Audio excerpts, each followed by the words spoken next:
Even the strongest man in the Bible failed when he tried to rely on his own strength. Don't let that be you.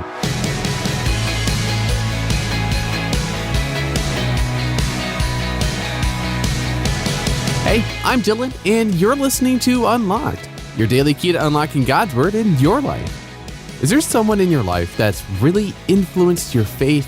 Whether you have a personal relationship with that person or they're just someone you follow online, it's good to learn from other believers.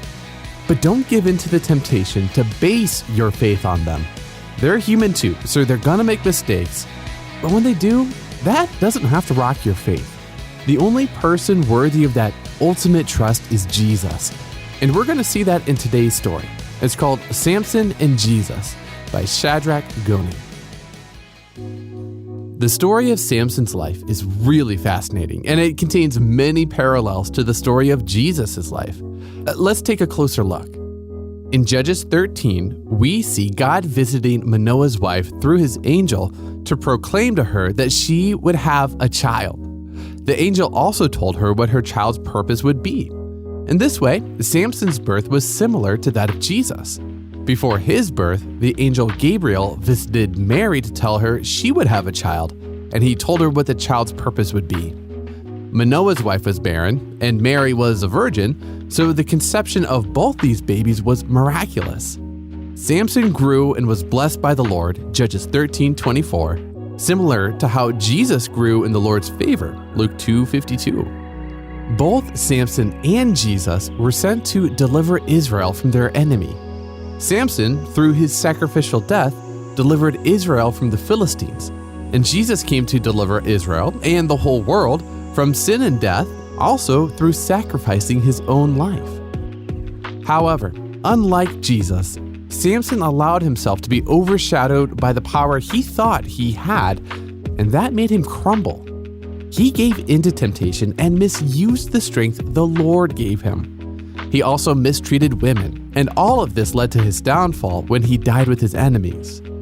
Jesus was also tempted by the devil, but he resisted every temptation. Read that story in Luke 4. Instead of grasping at power, Jesus laid down his life. But when he died, he defeated death and resurrected back to life. Humans, even strong, talented humans, will fail us. We've all been broken by sin, and we all give in to temptation. But Jesus is worthy of our trust.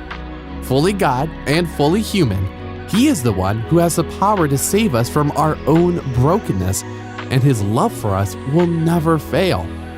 Instead of relying on faulty human strength, we can rest in him.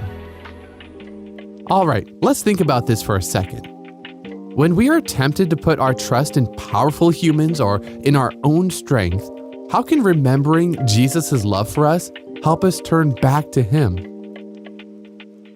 Now, as you and I can read in Psalm 146, 3-5, do not put your trust in princes and human beings who cannot save. When their spirit departs, they return to the ground. On that very day, their plans come to nothing. Blessed are those whose help is the God of Jacob, whose hope is in the Lord their God. Now read more about Samson and Jesus in Judges 13, verses 2-5, and chapter 16, verses 26-30, as well as Luke 1, 26-33, and Philippians 2, 5-11, to keep God's Word alive in your life. Unlocked is a service of Keys for Kids Ministries. And what did you think of today's story? You can always tell us what you think or ask questions when you email us podcast@unlocked.org or message us on Instagram @UnlockedDevo. And come back for tomorrow's devotional with Natalie, why it's important to share the rough parts of your life with others. But until then, I'm Dylan, encouraging you to live life unlocked, opening the door to God in your life.